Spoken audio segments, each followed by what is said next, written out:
wasn't sure whether you'd come or not today since you hadn't shown up for the past few days. I was starting to think that maybe I had done something wrong the last time that we were together. That maybe I'd creeped you out and you didn't want to be around me anymore.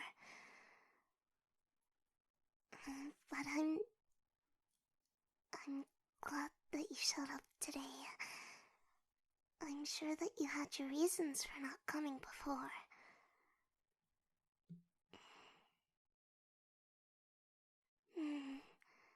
I'm okay.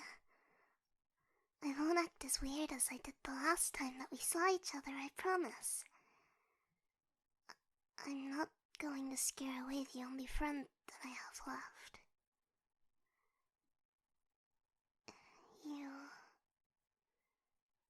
You are my friend, right? Really? That makes me really, really happy. I'm okay. I'm really, really fine. I mean it. You don't have to worry about me. I know I probably look awful since I haven't been sleeping much lately, but it's fine. Everything's fine. Like I said, you don't need to worry about me. I don't want to burden you or anyone else. If I could at least do that much in my miserable, pathetic life,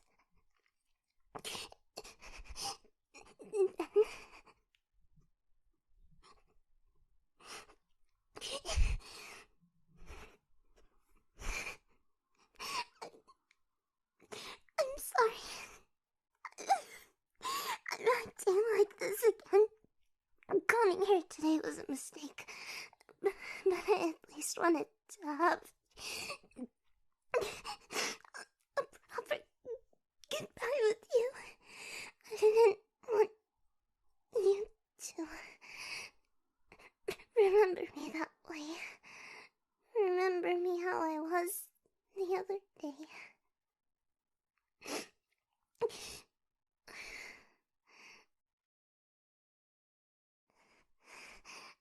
I wanted, on my last day with you, to seem like a normal, happy girl, so that you wouldn't be as upset when you heard about me and what I did, what I'm going to do.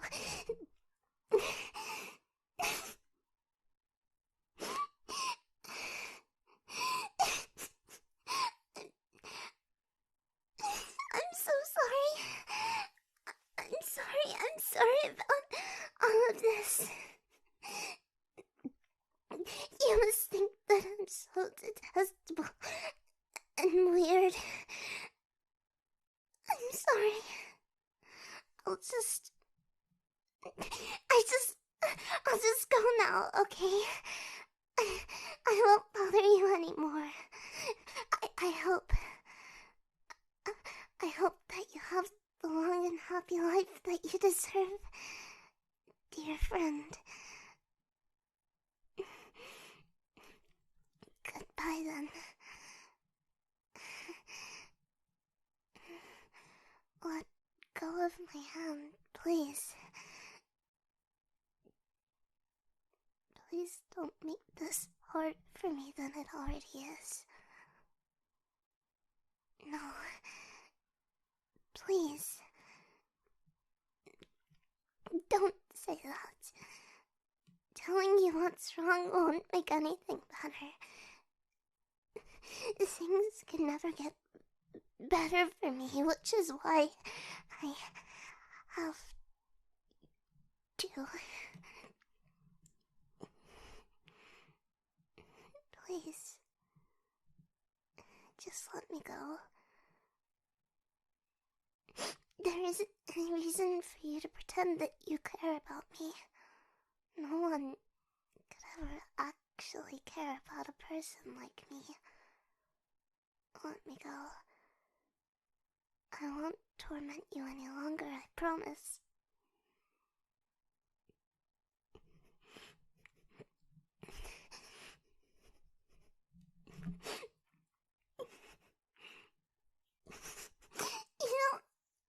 You don't mean that.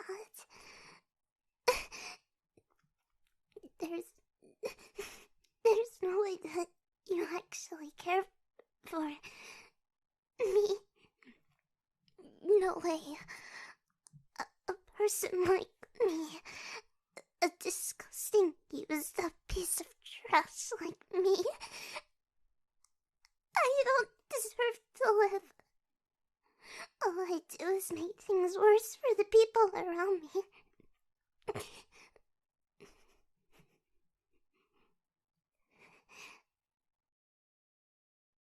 Fine. I'll tell you what's wrong. Only some of it. The whole truth is too horrible for me to even accept, much less tell someone else about it.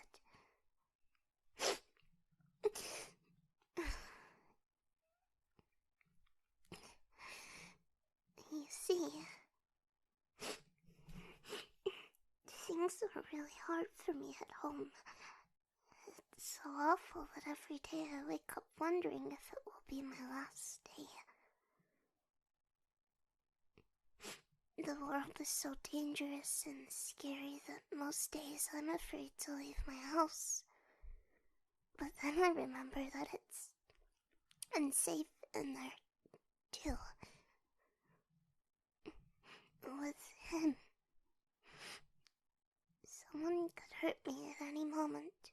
A stranger. My father. Myself.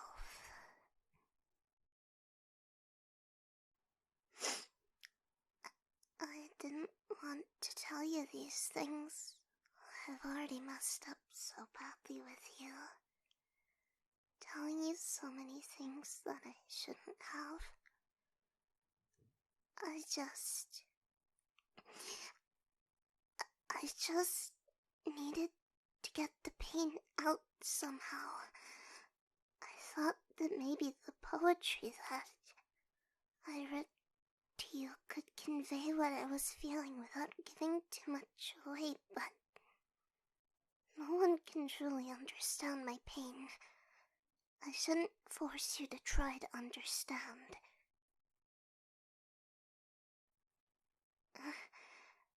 Really? Do you mean that? I always thought that maybe you of all people could understand what I was going through, but I wasn't sure. Maybe I was just making excuses to...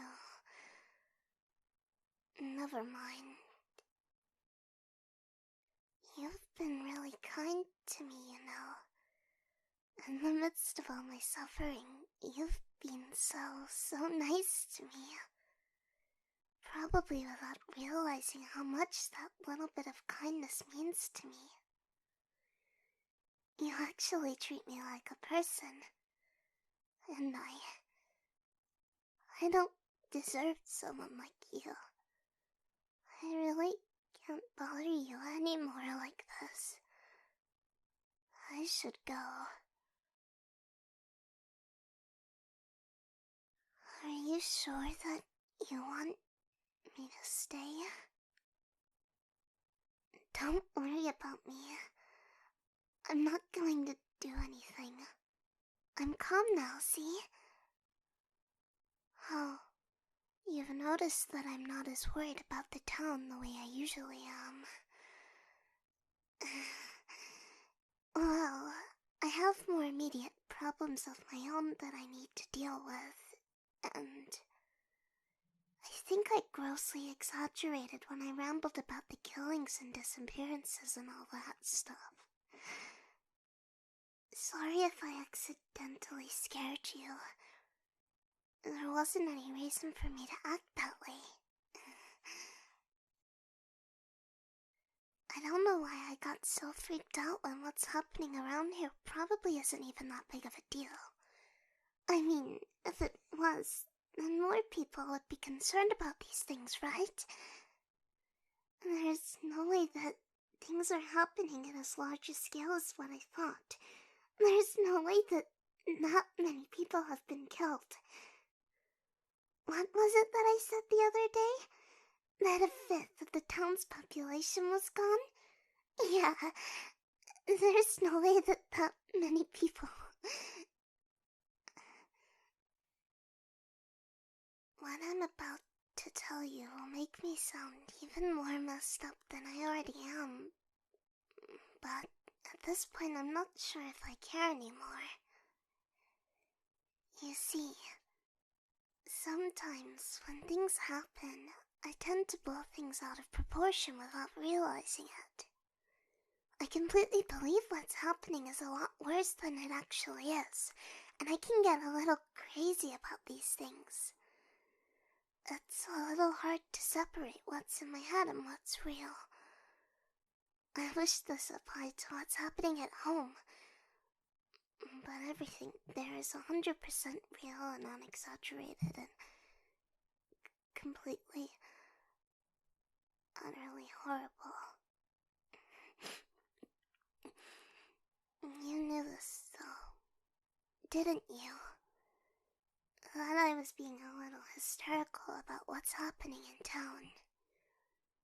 But she didn't say anything. I'm glad that you didn't. It would have only agitated me about it even further. I'm grateful that she decided to be a good friend and listen to my ramblings without saying something that would have upset me. You've always been so good to me, despite everything. There was something that I wanted to do, but I have to go soon.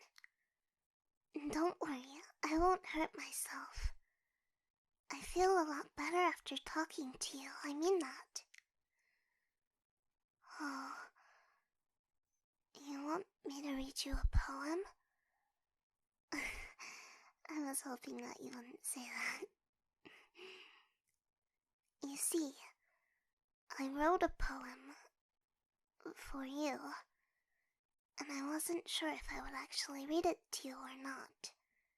I kept crumpling the paper and smoothing it out and then crumpling again because I just couldn't decide if I should actually read it to you.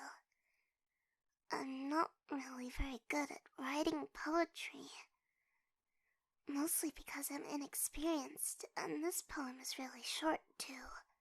I don't like how it turned out, and it holds some of my most private, deeply personal thoughts. But I guess that shouldn't matter, since I've already told you so many personal things. But then again... Okay, I've decided. I'll read it to you. Don't judge, okay? This poem is for you, and it isn't nearly as good as what you deserve. But I did write it just for you.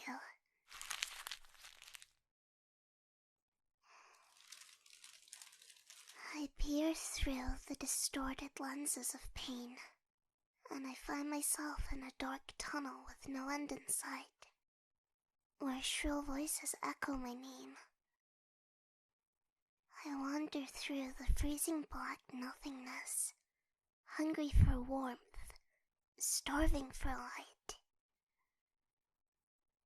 Then you appear, a beacon of hope shining ever so bright, feeding warmth into my soul and bringing color into my colorless world. With your kind eyes and the gentle brilliance that they hold, and with your soft smile, you untangle me from the knots of my chaotic life and set me free. And I know this now, that you are precious to me.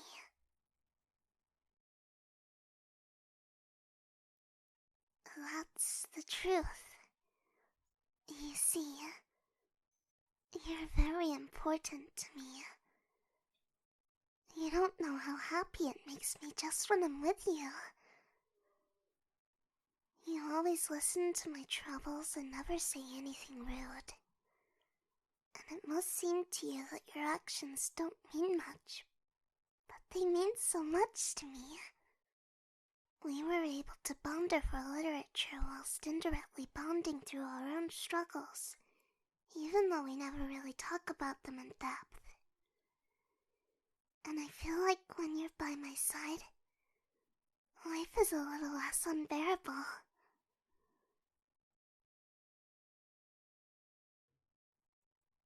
Is that true? Do you really mean that?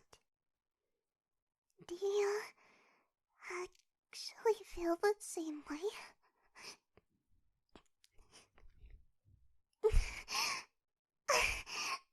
You don't know how happy that makes me to hear that my feelings for you are requited. I'm so happy. Let's always be together from now on. How does that sound to you? We can escape all the suffering together. We can build a life of our own, far away from everything. Maybe somewhere away from this town and all the terrible people here. Hey, why don't we run away together?